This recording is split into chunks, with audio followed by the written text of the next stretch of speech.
간호사로 일하고 있는 내가 간호학교를 다닐 무렵 이야기입니다. 전원 기숙사 제도의 학교였기에 뭐가 어찌되었든 선배 눈에 거슬리면 안 되는 곳이었습니다.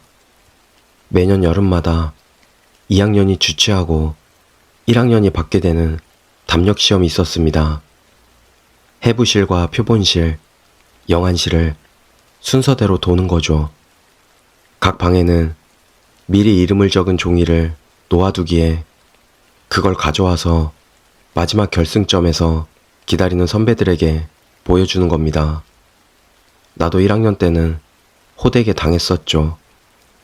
해부실이나 영안실은 별로 무섭지 않았지만 표본실은 진짜로 오싹했거든요.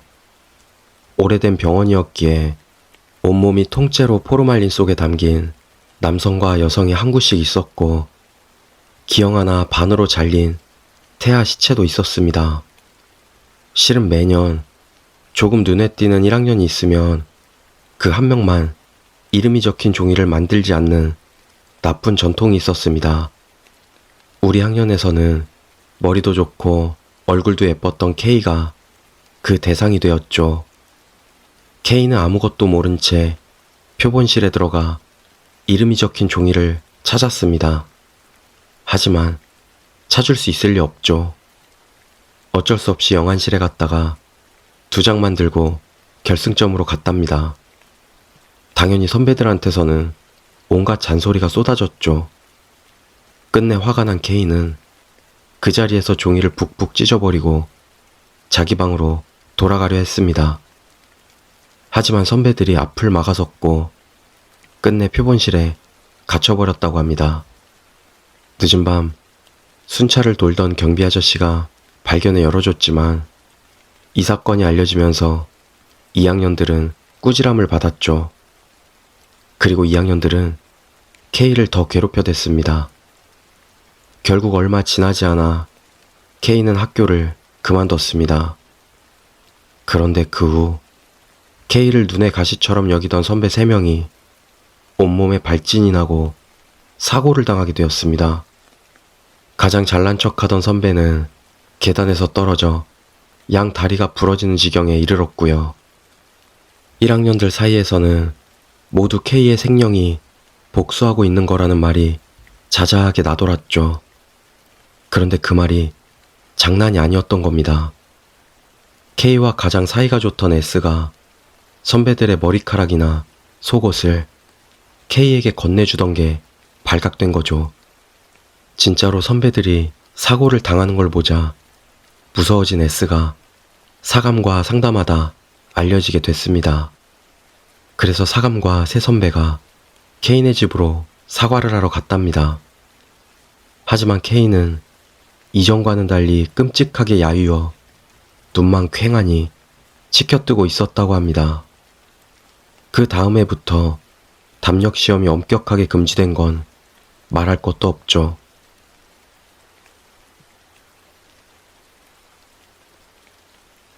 두 번째 이야기, 호샤돈. 아버지는 빙의 체질이라 매일 저녁마다 가위에 눌려 끙끙 앓곤 했다. 다행히 어머니는 대대로 주술사 집안이라 그런 걸 없애는데 능했다. 아버지가 신음하기 시작하면 곧바로 어머니가 가슴 근처를 꾹 눌러 멈추게 한다. 큰 비가 계속되던 가을, 어느 밤부터 아버지가 가위에 눌리면 집안 전체에 울릴 정도로 큰 신음소리를 내는 것이다. 그렇게 보름 정도 지날 무렵 아버지는 보고 말았단다. 가위에 눌려 있을 때 문득 옆을 봤는데 소복을 입은 노파가 저편을 향해 누워 있더란다. 아버지는 나날이 야위어 갔다. 어느 밤 어마어마한 신음소리가 아버지 방에서 들려왔다. 나는 당황해서 욕실에 있던 어머니를 부르러 갔다. 어머니는 곧바로 나와 침실 문을 열었다. 그 순간 나는 보면 안 된다는 머릿속 소리와 함께 반사적으로 고개를 돌렸다. 아버지는 흰 눈을 치켜뜨고 괴로워하고 있었단다. 어머니가 뺨을 때리자 새파란 얼굴로 겨우 정신을 차렸다. 이튿날 아침, 아버지는 그 노파가 천천히 들어오는 꿈을 꿨다고 떨면서 말했다. 다음날 아버지는 오랜만에 신음소리를 내지 않고 잘 잤다.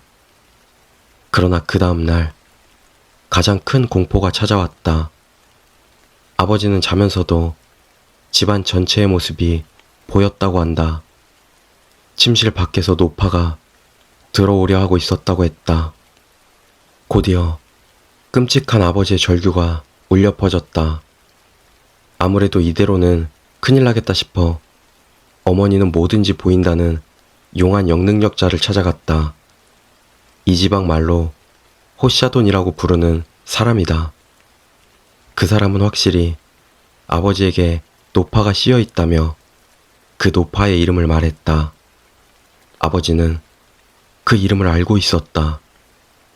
옛날 근처에 살던 아줌마였다. 어린 시절 아버지를 귀여워해서 잘 돌봐주던 분이었단다. 호샤돈이 말하길, 당신에게 도움을 원하고 있어. 무덤을 찾아가 보시오. 다음날 아버지는 그 아줌마의 친척에게 양해를 구하고 무덤에 찾아갔다. 무덤 속 유골은 납골 항아리에 들어있지도 않았고 여기저기 흩뿌려진 데다 장마 때문인지 물에 잠겨 있었다. 왜 그런 상태였을까? 노파에게는 아이도 남편도 없었다. 그래서 죽었을 때 가장 가까운 친척 티가 장례를 도맡았다. 하지만 티는 죽은 노파의 재산은 전부 가져간 주제에 화장한 뼈가루를 담을 항아리 하나 구해주지 않은 것이다. 아버지는 무덤 수습을 다른 친척에게 부탁했다. 그리고 돌아오는 길에 어머니와 함께 티의 집 근처에 들렀다.